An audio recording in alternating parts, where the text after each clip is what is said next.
কেন্দ্রীয় বাহিনীর অতি সক্রিয়তা? হ্যাঁ, নমস্কার অয়নবাবু। হ্যাঁ, আমি একটা ছোট সিনেমার কথা বলবো, একটা হলিউডের সিনেমা টোটাল রিকল। সেখানে আগে থেকে অ্যাপ্রিহেন্ড করে মানুষকে ধরা হতো সে নাকি কোনো ক্রাইম করবে। তো এখানে আমরা দেখছি পশ্চিমবঙ্গে আজকে ভোটের দিনে একটা টোটাল রিকল এনাক্ট করা হচ্ছে। হ্যাঁ, 2011 সালেও এরকম কেন্দ্রীয় বাহিনী এসেছিল, সেই সময়ও একটা ভোট হয়েছিল যেখানে কোনো হিংসা হয়নি। কিন্তু এইভাবে আগে থেকে গিয়ে একজন মন্ত্রীর বাড়িতে তাকে গিয়ে থ্রেট করে আসা, অ্যাকচুয়ালি ইলেকশন কমিশনের ম্যানুয়ালে আছেন যে যারা নিরাপত্তার দায়িত্বে থাকবেন তারা মানুষকে অ্যাওয়্যার করবেন। অভিষেক বন্দ্যোপাধ্যায় কিছু বলার চেষ্টা করছেন, আমরা দেখাবো। অভিষেক বন্দ্যোপাধ্যায় ভোট দিয়ে চলে এলেন বাইরে এলেন, এবার সাংবাদিকদের মুখোমুখি।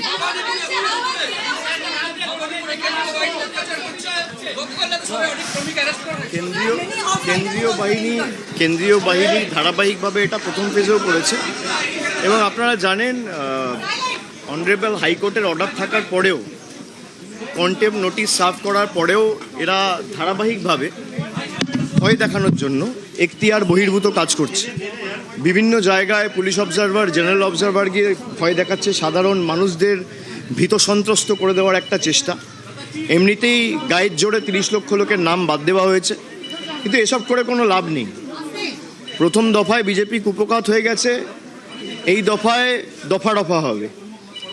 আর এখতিয়ার বহির্ভূতভাবে যারা কাজ করছে, সিআরপিসির কোথাও কোনো প্রভিশন নেই যেটা, বা বিএনএসএসের কোনো প্রভিশন নেই, বা ইলেকশন কমিশনের সুনির্দিষ্ট কোনো গাইডলাইন নেই যেটা যে কোনো অবজারভারকে ম্যান্ডেট দেয় বা এখতিয়ার দেয় বাড়ি বাড়ি গিয়ে রেড কন্ডাক্ট করা।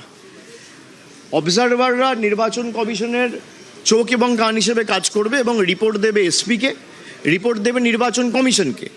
তারপর নির্বাচন কমিশন সিদ্ধান্ত নেবে কিভাবে কি করা উচিত। কিন্তু তারা বিভিন্নভাবে গিয়ে যে ধমকানো চমকানো, বিশেষ করে তৃণমূলের যাদের বিরুদ্ধে কোনো কেস নেই, কোনো ওয়ারেন্ট তো দূরের কথা, যাদের নাম কোনো রকম কোনো কেসে জড়িত নেই, তাদেরকে বিভিন্নভাবে চমকানো, এসব করে কোনো লাভ নেই। এসব আগেও হয়েছে, মুখ থুবড়ে পড়েছে। 4 তারিখ দেখবেন এদেরকে খুঁজে পাওয়া যাবে না।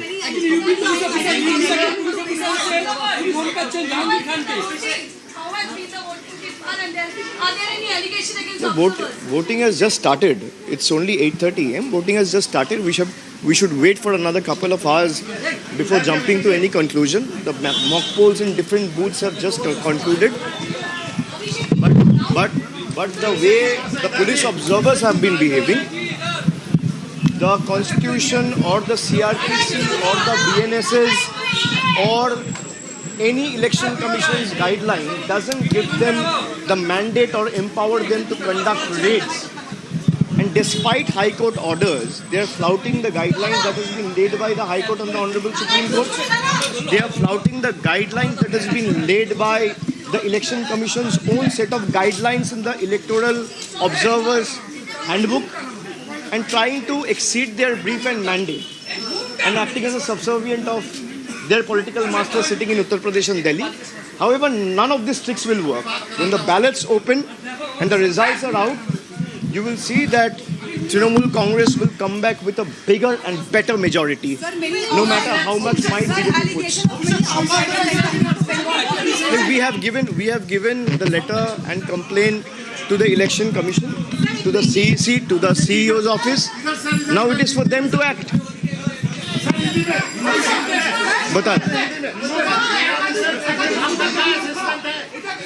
আমরা টেক আপ করেছি বিভিন্ন জায়গায় ইভিএম খারাপের যে খবর আমরা পাচ্ছি। আমাদের ওয়ার রুম প্রত্যেকটা বুথে কানেক্টেড রয়েছে। আমরা সেক্টর অফিসারের সাথে কথা বলছি, ডিওর সাথে কথা বলছি এবং প্রায় 60%-এর উপর বুথে যা সকাল থেকে খবর পেয়েছিলাম অলরেডি ইভিএম টেস্ট করে দেওয়া হয়েছে। বাকি যেটুকু আছে আমি আশাবাদী 8 ঘন্টা 40 মিনিটের মধ্যে হয়ে যাবে। আমি মানুষকে বলবো আপনারা নির্ভয়ে মাথা উঁচু করে ভোট দিন। বাংলার মানুষকে ভয় দেখাতে চাইছে বিজেপির গুন্ডারা। কিছু গুন্ডা ওরা পাঠিয়েছে উত্তরপ্রদেশ থেকে, যারা এখানে ফুটেজ খেতে এসেছিল তাদের নিজেদের ফুটেজ বেরিয়ে গেছে, আপনারা সেগুলো দেখেছেন। মানুষ যেন মাথা উঁচু করে শান্তিপূর্ণভাবে নির্ভয়ে ভোট দেয় এবং বাংলার প্রতি যে বঞ্চনা হয়েছে, বাংলাকে যেভাবে অপমানিত করা হয়েছে, আমাদের রোহিঙ্গা বলে আখ্যায়িত করা হয়েছে, আমাদের খাদ্যাভ্যাস নিয়ে আমাদের ব্যঙ্গ বিদ্রুপ করা হয়েছে, তার জবাব যেন আজকে বাংলার মানুষ দেয়।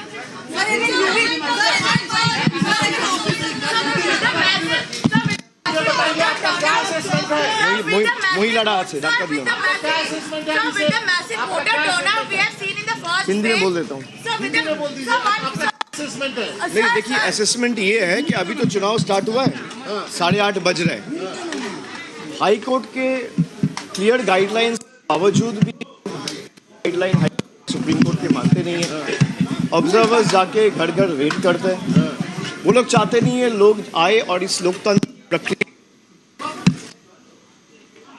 অভিষেক বন্দ্যোপাধ্যায় দাবি করলেন দ্বিতীয় দফায় বিজেপি দফা রফা হয়ে যাবে। वोटदान कर पाए। मुझे यही लगता है कि आप जितना ये सब करोगे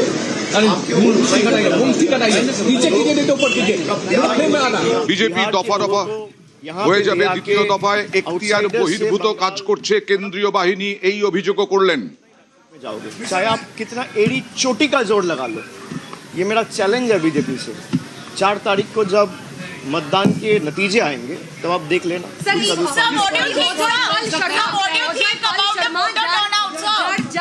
ডায়মন্ড হারবারে একাধিক ছবি আমরা দেখলাম, কি বলবেন? वो फुटेज की तेज से निजी फुटेज লাভ নেই, ওসব করে কোনো লাভ নেই।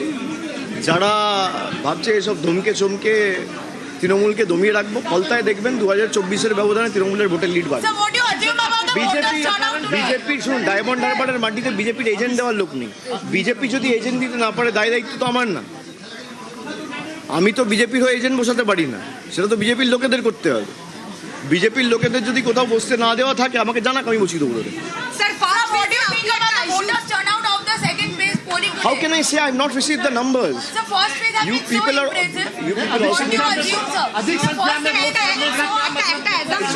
it's very good. If a lot of people are making speculations that the voter turnout has increased, so eventually it will go against the government. But the same happened in Bihar. Then eventually it would have gone against the state ruling dispensation in Bihar as well, but that was not the case. But then this conspiracy theory is being spread across the state through various political platforms and Godi media who work on their behalf. You will see when the results come out. We need to wait for 5 more days. When the results come out on the 4th of May, you will see Trinamool is getting a thumping and clear majority for the 4th time, and Trinamool will form the government on its own with a bigger mandate than compared to what it got last time. First phase है একটা assumption ছিল। आपको क्या लगता है ये phase, second phase ये phase अभिषेक आपको क्या लगता है ये फेज जो है तृणमूल का फेज कहा जाता है? भाई पहला फेज भी हमारा अच्छा गया। मैं तो बोल दिया हूँ कि सेंचुरी क्रॉस कर चुके हैं। 4 दिन वेट कर लीजिए। भाई मैं कुछ बोल सकता हूँ, वो सही हो सकता है, गलत हो सकता है। बीजेपी वाले कुछ बोल सकते हैं, वो सही हो सकता है, गलत हो सकता है। अब 4 दिन वेट कर लीजिए, दूध का दूध पानी का पानी हो जाएगा। অভিষেক বন্দ্যোপাধ্যায় দাবি করলেন দ্বিতীয় দফায় দফা রফা হয়ে যাবে। কেন্দ্রীয় বাহিনীর বিরুদ্ধে একেবারে এখতিয়ার বহির্ভূত কাজ করছে কেন্দ্রীয় বাহিনীর জওয়ানরা। কখনোই বাড়ি বাড়ি গিয়ে হুঁশিয়ারি দিতে পারেন না, হুমকি দিতে পারেন না, এরকমও অভিযোগ করলেন, দাবি করলেন অভিষেক বন্দ্যোপাধ্যায়। সুদীপ্তবাবু, এরকম এখতিয়ার বহির্ভূত কাজ দ্বিতীয় দফায় দফা রফা হয়ে যাবে বিজেপি।